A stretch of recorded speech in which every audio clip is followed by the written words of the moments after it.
Hi, it's Barry Neale again here, and in this video I want to start by asking a question: how many techniques are there in NLP? I often ask this question when I'm teaching NLP trainings or hypnosis trainings, and many people come up with all sorts of figures like 20, 30, 40, 50, whatever. But the reality is there are only two techniques in NLP. One is anchoring, and the other is reframing. That's all there are, because every technique that you know about in NLP is really just a variation of either anchoring or reframing. And the reality is as well is anchoring is about putting someone in a better state. And if you get someone in a better state than their problem state, then that is also going to reframe the experience in the first place.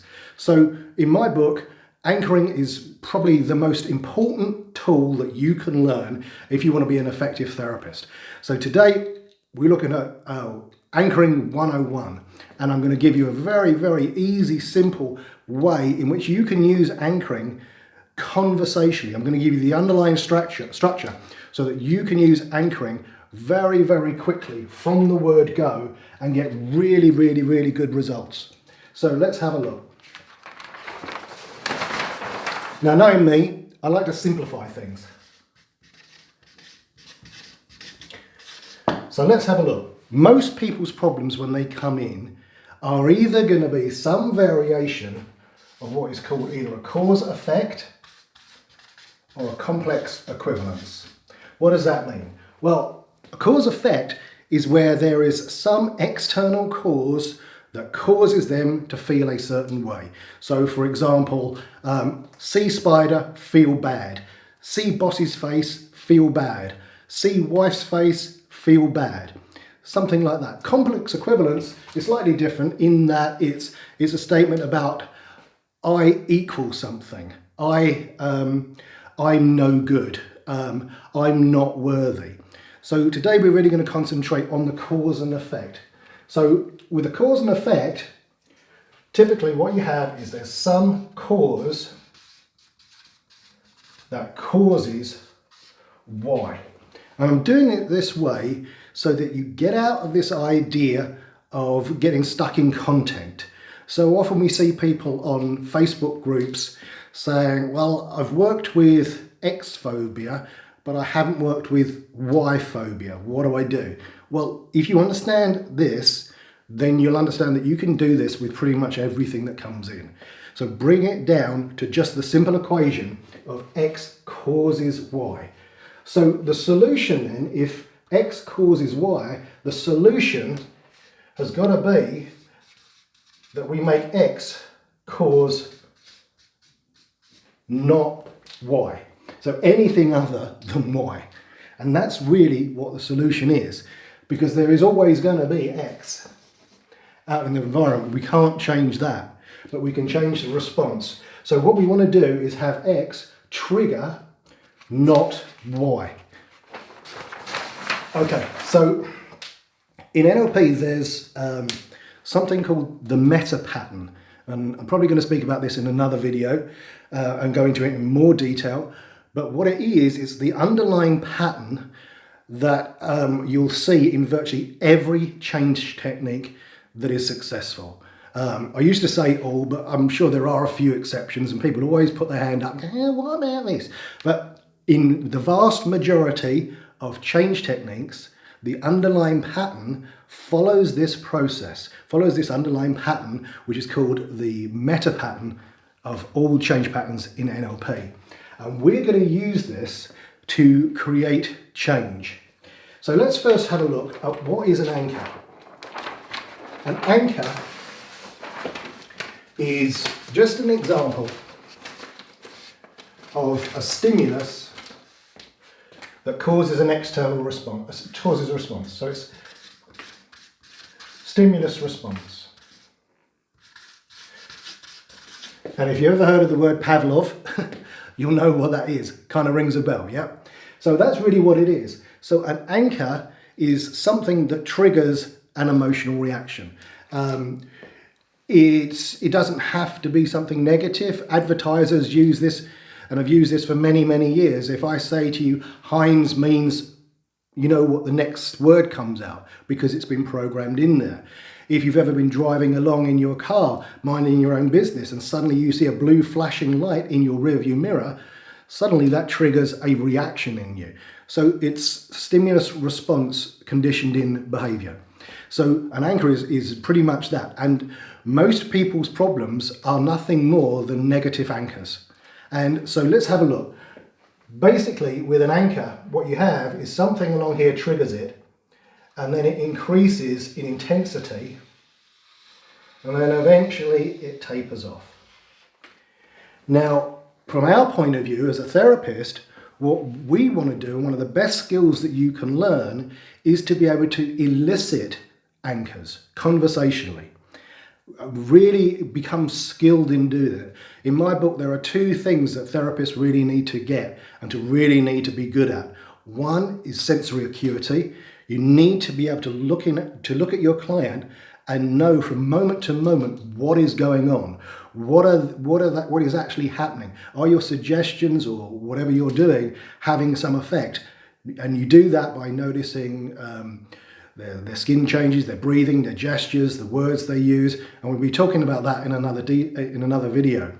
So that's number one. The second one is the skill of state elicitation. Your job as a therapist is to elicit states so that you can use them to overcome the problem state. And to the extent that you can do that is really the extent that you're going to become successful. So it's really, really, really useful to be able to do this. So what happens then is you need to be able to trigger a certain state. And what happens is, as you see this state start to rise, you then anchor it. And you want to anchor it in this place here. You want to anchor it before it gets to the top, because if you anchor it around here when it's right at the peak, then what's happening is you're also anchoring the way down. But if you anchor in this section here, what you can do is, even if you get it low down here when the state is just starting, you can use your language and your non-verbal gestures to increase it and make that state even stronger. So the key with anchoring is to really get it on the way up, not on the way down. So I hope that makes some sense. But it's really, you want to elicit the anchor and then be able to accelerate it and increase the intensity of it. And you do that by anchoring it on the way up. So as the state starts to rise, and if you're using your sensory acuity, you'll see that state begin to build up within the person.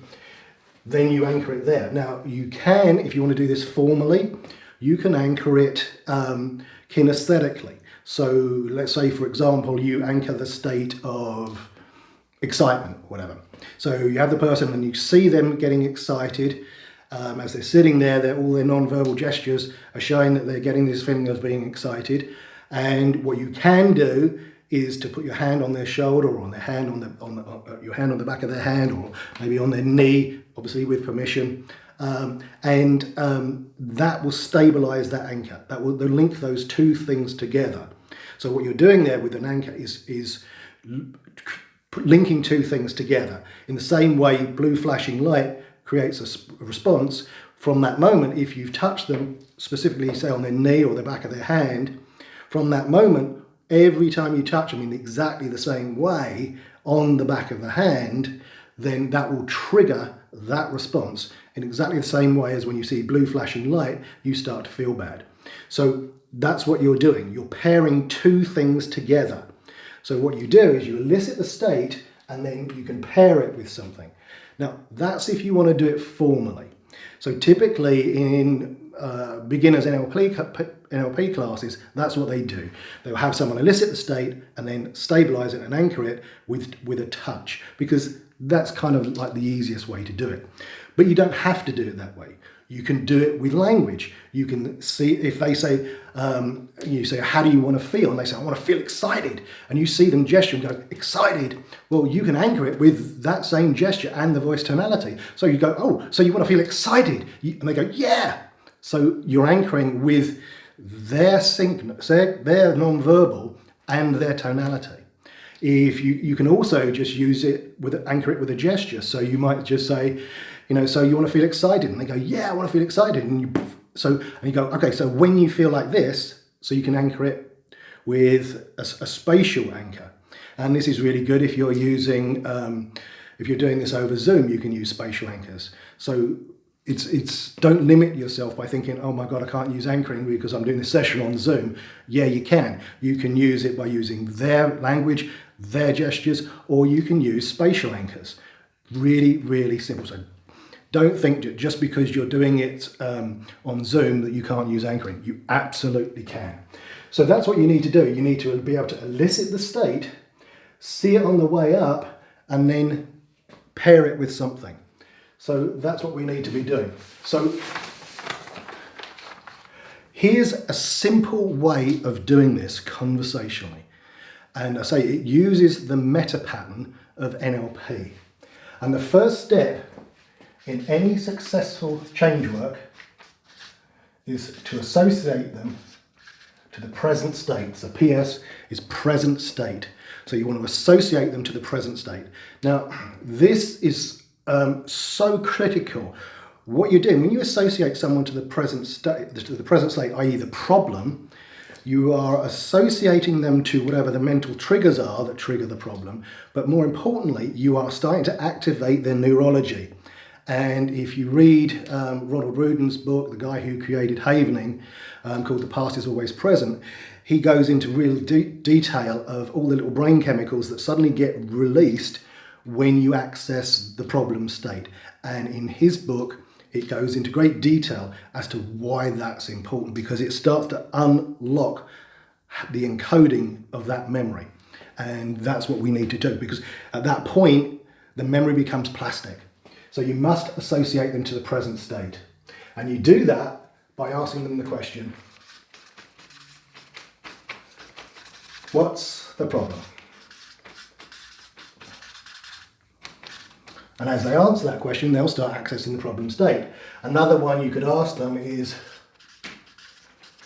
what do you want to work through? Now, that has got some presuppositions in, and it implies that they are able to work through it and they are motivated to do that. So that's a really good question to ask. And this is done conversationally, as I say. This is not zapping them into hypnosis and then doing it. This is just having a conversation. They've just sat down. Okay, so what's the problem? What do you want to work through? And you associate to the problem. And you pay attention to whether or not they're associating. And you want to get them to associate. And so you're using all your sensory acuity to make sure that they're accessing that state. Then, once they've accessed that state, what you want to do is then we dissociate them from the present state. And one of the main ways that we want to do it as a therapist is we now suddenly need to change our voice tonality and our physiology. So we might be sitting there and go, okay, so what's the problem? What do you want to work through? And they tell us, and they use a problem tonality, blah blah blah blah blah, and go, great, okay. So that's how you've been. How do you want to be different?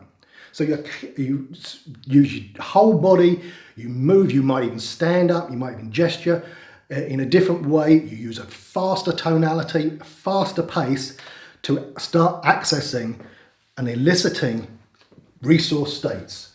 So you have to change your voice and your physiology. And then you ask them, so how do you want to be different?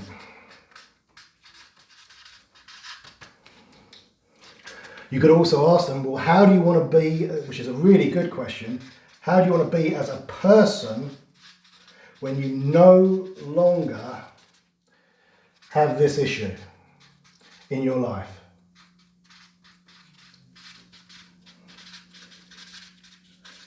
So let's say, so you go, well, how do you want to be different? And they go, oh, I just want to feel really confident. I really want to feel really confident in this situation. So you notice everything they say and how they say it. So if they say, I really want to be really confident in this situation, so you then anchor it by going, oh, so you really want to be confident in this situation, is that right? Yes, that's it. So you're starting to elicit the state. This is where you want to become animated. There's none of this sitting down on your chair, tell me about your problem, Mrs. Smith. No, you want to be able to elicit the state in the person. You want to become animated. You want to elicit that state and start turning it up. So you want to ask the question, well, how do you want to be different? And how would you be as a person if you no longer had this issue in your life? And what that does is then it dissociates them from the problem state. Suddenly they get some distance. So then you go even further because you really want to associate them to this resource. So let's say, for example, they say, well, I really want to be confident. And you go, oh, great. What's it like when you're confident? Oh, I just feel fantastic. Oh, you feel fantastic? Yes, I feel fantastic. So you want to associate them to them. What's it like when you feel whatever? Or how do you know you're confident? How do you know you're confident? Well, I don't know. I just breathe differently. I'm standing better. I just feel so much better. Oh, right. So you just feel so much better. Yeah, that's it. I feel so much better. So you repeat what they say back to them using exactly the same tonality and using the same gestures. And this is anchoring it. This is anchoring that. So you can use that in a moment to create the change. So now you've got them fully associated to the resource by using the question, well, what's it like when you feel resourceful? What is it like when you feel this resource? How are you breathing? What's it like? How do you know when you're in this state? Then what we do is we associate resource to the problem state. So we associate the resource to the problem state. So now they're in the resource. So let's say they're feeling confident or they're feeling excited or whatever it is, they're feeling X. So as they're feeling X, you go, so as you feel X, think now about that problem. How is that different? What do you notice? And what that does is it collapses the anchors. It collapses the problem. It literally takes all these problem resources and collapses the old negative problem. And if you've done that correctly and elicited the state really quickly and easily, oftentimes that's all you need to do. Now, I know that sounds really ridiculous. You think, hang on a minute, that can't be that easy. Well, for a lot of my therapy, it really is that simple. I'm not working with the biggest problem straight away because I tend to narrow things down into small little areas and then build and build and build and build. But that often is enough.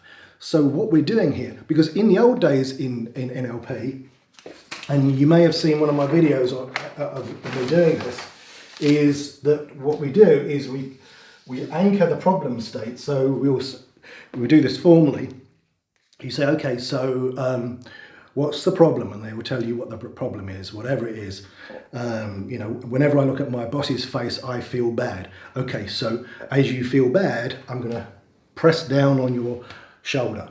Okay, and as you feel that feeling, just nod your head to let me know. And they go, yep, okay, I can feel that, great. So take my hand away, that feeling subsides. So then you've anchored it on that side. This is how you used to formally do it. And then you go, okay, so how would you like to feel instead? And they would say, well, I'd like to feel confident. I'd like to be really confident. And you go, great. So as you feel confident, I'm going to put my hand on this side.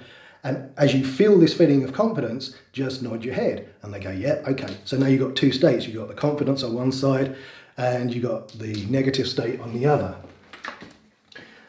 So you've got the negative state over there, positive state over there. And then what you do in the traditional collapse anchors, which is a great technique, but you just don't have to do it that way, is what you then say is, okay, I want you to think about looking at your boss's face, and then you fire both states. So if they're on the shoulders, you put both hands on both shoulders, and both of those anchors fire off simultaneously, and the state kind of gets confused. You see them getting a little bit confused because two different neurological states are firing off at the same time. And then what happens is they integrate, and then you have them think of the problem, i.e. looking at their boss's face, and if you've done it properly, it would have changed. Well, that's all well and good, and it works really, really well. But there are some environments where you just can't do that. You know, now we're living in a situation post-COVID. People might be a little bit leery of you touching them now. You don't have to do it that way. If you're doing it over the internet, on Zoom, you clearly can't touch them on the shoulders. So this is how you do it. So you associate them to the problem state. What's the problem? What do you want to work through? That associates with the problem. So that's pretty much like anchoring that. Yeah? Then we change our voice and our physiology and we dissociate them from the problem state. How do you want to be different? How would you be as a person if you no longer had this as an issue in your life? That dissociates them. Then we associate them to the resource. What's it like when you're resourceful? What's it like when you're in that resource? How do you know when you're in that resource?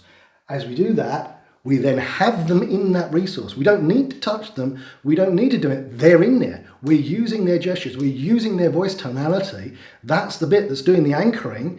And then we just have them think of the problem. And then what happens is the positive neurological state, if you've anchored a strong enough neurological state, will then collapse the old problem. So that when they think of that old trigger, then they feel different. So instead of X causing Y, X now causes not Y. Now, I know what you're going to say, but what if it didn't work? Well, then what you do is you just add more resources. So you just go back. So, okay, well, you know, so let's say they say, well, I feel a bit better, but I'm a little bit, I don't know, I'm confused. So you're confused. Well, how do you want to feel? Well, I want to feel excited. Great. What's it like when you feel excited? Wow, it just feels fantastic. So you add more resources. So this is not ever a pass or fail. This is if you do the work, you test it. If it hasn't fully collapsed the issue, all you do is cycle back, get me more resources, pay attention to the language they use. So if they use the words like excited or confident, use those words because the words themselves are anchors for their experience. So use their words in their tonality. And then you just keep stacking it. And then when you've done that, when you've associated it to them, and you've got them fully, then you just say to them, now think of that problem.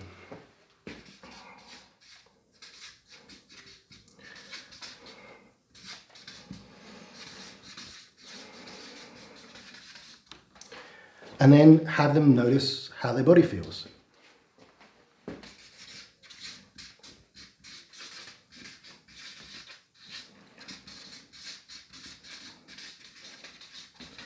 And if you get them to notice how their body feels, that gets rid of the left brain chitter chatter, and they get straight into the felt sense. So that's really important. So this is the basic framework for a lot of the stuff I do. Now, we can take it further. We can start using language patterns, because there are some times when you get a person and they're so caught up in their left brain stuff with all the chitter chatter that they can't access the resources that easily. That's when you need to start going into some of the more complicated stuff. But you don't need it for the vast majority of the clients you see. People tend to overcomplicate change work. It really isn't that difficult. It only needs the fancy language patterns and the fancy techniques when you start running into a little bit of the left brain chitter chatter. And those techniques are to take that part of the mind back into speechlessness, up into the void, whatever you want to call it. And we'll be talking about that in a further video. But right now, I want you to practice this because it is so simple. You can use this with everything. You can use this with fears, with phobias. You can use it with bad reactions to other people. You can use it with absolutely, well, virtually everything that people come into your office with. It is extremely useful. And the great thing about it, it's done conversationally. So in this era of using Zoom or Skype or whatever, it's so simple. You don't have to touch the person or anything like that. It's such a great way of working. And you can even use this on the phone. I've done lots of times when I've just used phone coaching. So I'm just literally at the other end of the phone using this and creating massive changes in people. It's a really, really, really good skill to learn. So have a practice with it and you're going to find it is so, so powerful. And in further lessons, we were going to be talking about some of the things you can add to it, some sort of refinements that you can use. But right now, this is the basic framework that I use with pretty much all my change work. So until next time, I'll see you soon.